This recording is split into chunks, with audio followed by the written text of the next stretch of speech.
Steve Yabsley. BBC Radio Bristol. And time to welcome my next guest of the day to the programme. I'm delighted to say I'm joined by Robert Emery. Welcome, sir. Hello. How are you doing, Steve? Very well. Robert is a pianist, a conductor, a composer, a producer, an orchestrator, and he's the founder of Get Musicians Working, which is a new national initiative launched to support out-of-work musicians during this terrible pandemic. Thanks once again for joining us, Robert. I'm not sure where you're from originally. Where were you born, Rob? I was just born outside of Birmingham, actually, just in Warsaw.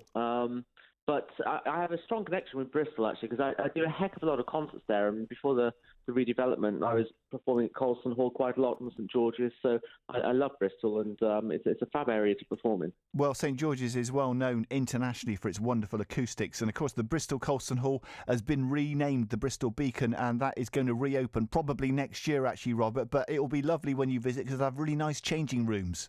Oh, that would be nice, wouldn't it, for a change? Let's talk a bit about what you've done over the years before we get to Get Musicians Working. You began playing piano at the age of 7, I think. What got you started initially? Oh, blimey. Do you know what? It was back in the days where we used to sort of have a family watch of Top of the Pops. And there was a family piano in one of the rooms that we had in the house, which, you know, was already old when I was a little kid and had been my grandmother's piano, I think. And my mum's, and we used to watch Top of the Pops, and then I used to go to the piano, and I used to just figure out how to play my favourite song from Top of the Pops that week. And I think my mum just thought, well, okay, he should go and have some piano lessons. If he's able to play what he can hear off the TV, he should sort of develop that more. There are parallels there with Elton John, which is nice. You went on to study at the Royal College of Music. I understand you made your London debut at the age of 13. What did you perform first of all? I can't remember. It's so long ago now. Well, it was probably Molly Malone. Yeah, something like that. Yeah.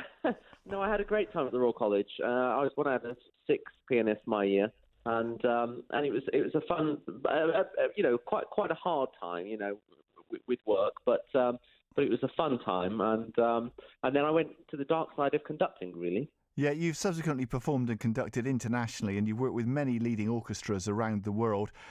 You must have enjoyed that over the years. I bet you visited some lovely places. Just give me a flavour of the places that you've worked in. I think one of my favourite places was conducting at the Sydney Opera House. I think when I was there, I was probably the youngest person to have ever conducted at the Sydney Opera House, and that was fun. I've done big arenas in Taiwan, Japan, Shanghai. We did a tour of Australia, New Zealand, all over the place, and a lot of work in Europe. But Sydney Opera House was a real pinnacle for me, and the Albert Hall in London. Let's not forget that as well. It's funny, isn't it, Robert? I think that you've had these amazing experiences because you banged away on a piano when you were 7. I know. It's great, isn't it? I'm a lucky man. You've produced a couple of solo piano albums, and you've indeed performed for very esteemed people, members of the royal family. Where have you played for them in the past? Buckingham Palace, St James's Palace, the Royal Yacht Britannia, when that was still commissioned. And I remember quite vividly meeting Prince Philip, and he doesn't shake anybody's hand, and I made the sort of faux pas of sticking my hand out to shake it, and he just ignored it very politely. And he said, "Where are you from?" And I said, "I'm from Warsaw, just outside of the centre of Birmingham." And he went, "Oh, Paul." And then he used a swear word, and then he zipped off and carried on talking to somebody else. And I thought, well, what a man. He is quite a man. You've also given private recitals for MPs in Westminster Hall. What's that like? Oh, Westminster Hall's beautiful. It's a great venue to play in, and the MPs were a very nice audience, mainly because they weren't talking, I suppose. But that's the naughty side of me coming out. But no, Westminster Hall is lovely. You are known for conducting barefoot. Why do you do that? Do you know what?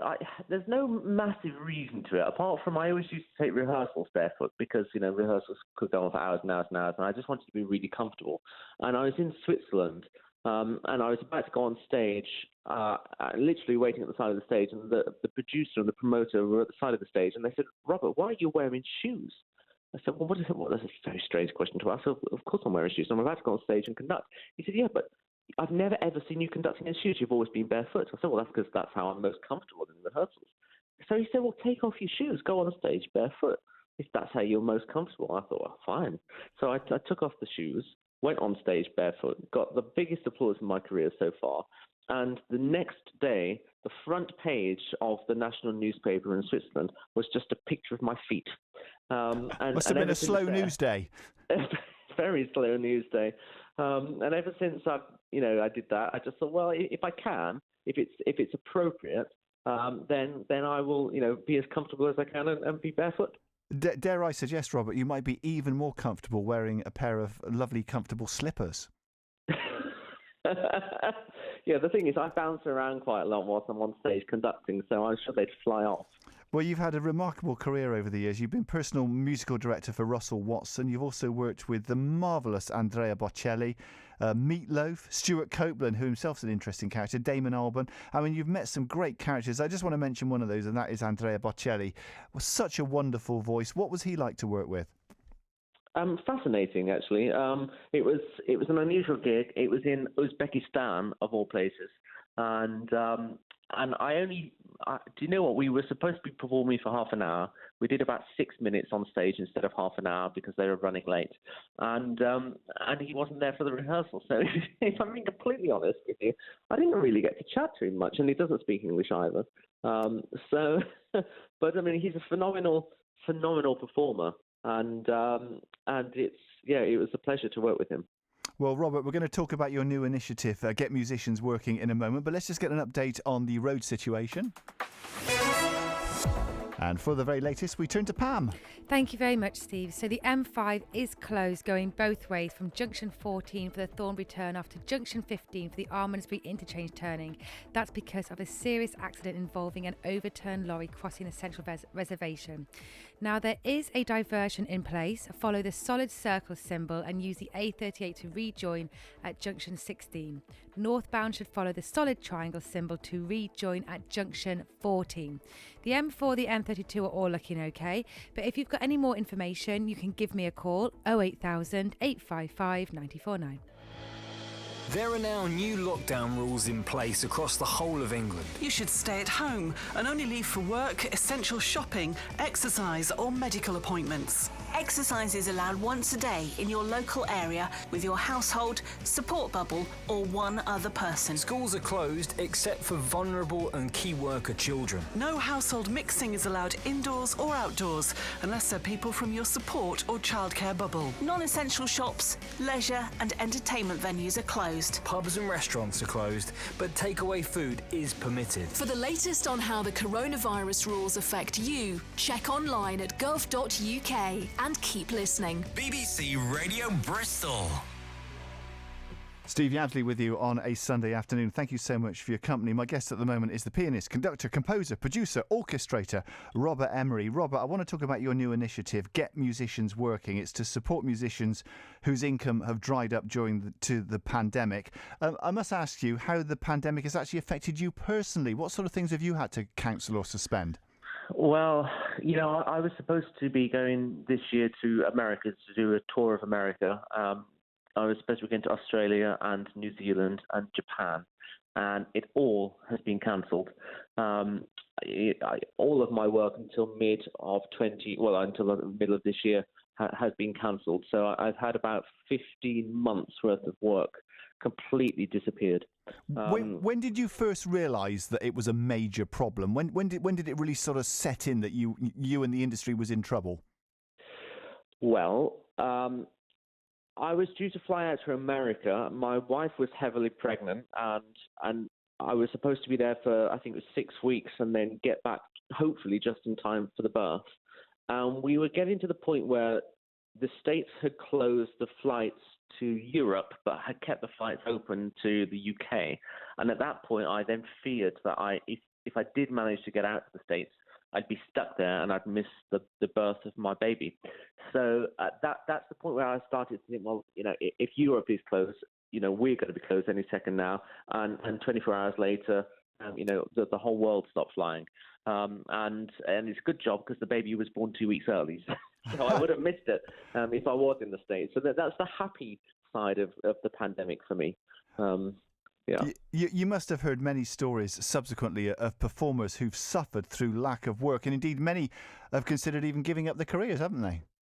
Yeah, I mean, 34% are considering abandoning their career, and that's a third of all musicians. And the thing that everybody needs to remember is that to be a professional musician, most of us have trained since about the age of 7 or 8 years old to be a professional musician. And to think that they are considering abandoning their career because they can no longer afford to be a musician is a shocking statistic. I've got friends who have lost their homes. I've got people who have lost their life savings. They've had to move back in with mum and dad.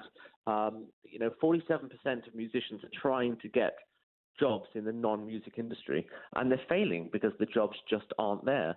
And to make matters worse, a huge number of musicians, 33% of us, are unable to claim any of the government support available. So that means that we haven't earned a single penny from performing since last March. And it's a disaster. There's no other word for it, really.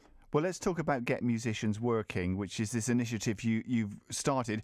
I understand it began when you were working on the educational website Ted's List. Just give us the details of how it began. That's right, yeah. So my son is Teddy, and when lockdown first happened, one of the questions he asked me, amongst other things, he's quite inquisitive for music, and he said, "Daddy, what's the difference between a violin and a viola?" And I thought, well, I'll look online and I can show you. And I couldn't find anything that was great and appropriate to show him.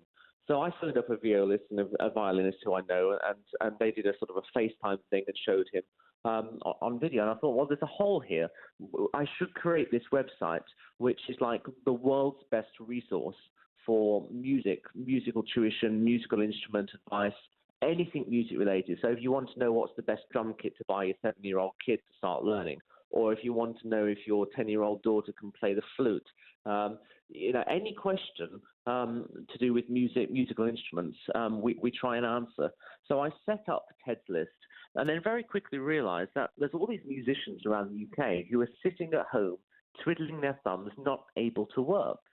And so that's how we created the charity getmusiciansworking.org, because I thought if I can create the charity and then I can get the general public to kindly donate funds to the charity, we can then grant the musicians some money, which sort of helps them out in the short term.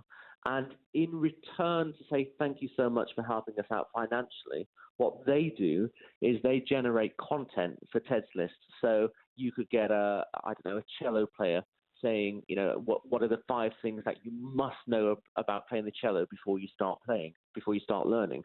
And so that cellist has received a grant from the Get Musicians Working scheme, and then they're writing that fantastic content for Ted's List. And the idea is that in the future, young musicians could go on to teds-list.com and get reliable, fantastic advice, and hopefully it will spur on the musicians of tomorrow. Well, you've been fortunate in that you've been helped out financially by the singer-songwriter Jamie Lonsdale. Jamie's been a guest on the programme before. He's a lovely fella, and he's given you a few bob to get this going, hasn't he? He has, and he's been our patron just to help us get started, and he's been unbelievably generous. And what's more is, after the first lockdown, he said, "Robert, let's get 70 musicians into Abbey Road and let's do some recording just to give everybody, to give those 70 musicians a sense that their jobs are viable, that they are important as musicians." And so we went into Abbey Road. We spent 2 days recording some tracks for BBC Songs of Praise, actually. And he employed 70 musicians over those 2 days. So, an enormous thanks goes out to Jamie. But, I must say, though, Steve, the general public on the whole have been amazing and have donated. And all the musicians who have received grants, and there's nearly 150 of them now, they're so grateful because it's such a difficult time. Everybody should remember music is like an emotional medicine. Imagine life without music. You wouldn't have music on your radio. You wouldn't have music in your concert halls, in your platforms, in your musicals, in your opera, in your ballet. You wouldn't have music on Netflix or the films. I mean, everything would be so boring. And music in this industry, it's worth £5.8 billion a year. I mean, it's a massive industry, and the idea that a third of that is going to disappear because they can no longer afford to be a musician is just crazy. So please, if anybody has a spare bob or two and goes to getmusiciansworking.org, I really thank you. I think many of us perhaps didn't appreciate the importance of live music and performance until it went away, and now there's this yawning gap, isn't there? Yeah. I mean, it is crazy. It's such an important part of our lives, and we are really the world's best at performing the performing arts. 2019, the music industry was the fastest growing industry in this country. And it shows how big it is, because you know how important, Steve, the fishing rights are on the whole Brexit negotiations. Yep. Well, fishing industry is worth 446 million. So that's a tenth of the size of the music industry alone in this country. And yet, we all know how the government fought for the fishing rights to stay, with Brexit. And I don't necessarily feel like the same support is being thrown over to the arts in general. So, which is why we're going to the general public to say, if you enjoy music, if you take solace in music and what it can give you, then please help the musicians who are out there and give back. Well, if anybody wants to support you, they need to go to the website. It's getmusiciansworking.org. That is where you can find out all the information about how you can contribute. For Robert himself, he's got his own website, robertemery.com, which has bags of details about you, sir. And what about your future? I mean, with a vaccination underway, you must be optimistic, at least in the medium term, that we're going to, get back to something approaching what we had before. Do you know what? It's boring, but it's going to come down to insurance. And this is the big thing at the moment. I don't want a government bash, because that's just not my style, but this is the one big thing that the government could do to help out our industry. And it's because producers of any concert or show or any live event, they take a big risk, they take a big gamble at paying everybody to go on that stage and hope that you, the general public, are going to buy tickets and come along and see it. So it's a big risk. And the danger, of course, with this whole pandemic is that you set everything up and you commit to contracts, and then you're forced to close because of the virus. And so the key thing is insurance. If there is a way of getting an insurance sort of backstop, which the producers and the promoters can have, to say, if we have to close down because of coronavirus, then there is an insurance backstop provided by the government to make sure companies don't go bankrupt. In that case, I think we'll fairly quickly start to see productions and theatres and concert halls open up again. My fear is, though, we're not going to get that. And if we don't get that, I think you will find it will be until 2022, the summer of, where all the venues start opening again. It's a scary thought. Well, at least you're trying your best, Robert. I've got to take my hat off to you for that. Thank you so much for joining me today. Thank you, Steve. Thank you so much. There you go. That's Robert Emery. He's the founder of getmusiciansworking.org, where you can find out how you can help out-of-work musicians. They're going to share their talent and expertise for the next generation. If you want to donate, if you just want information about it, getmusiciansworking.org is the place to go to. More information about Robert, you'd have heard about his wonderful, wonderful career and the people that he's worked with and the things that he's done. You can find out more about Robert at robertemery.com.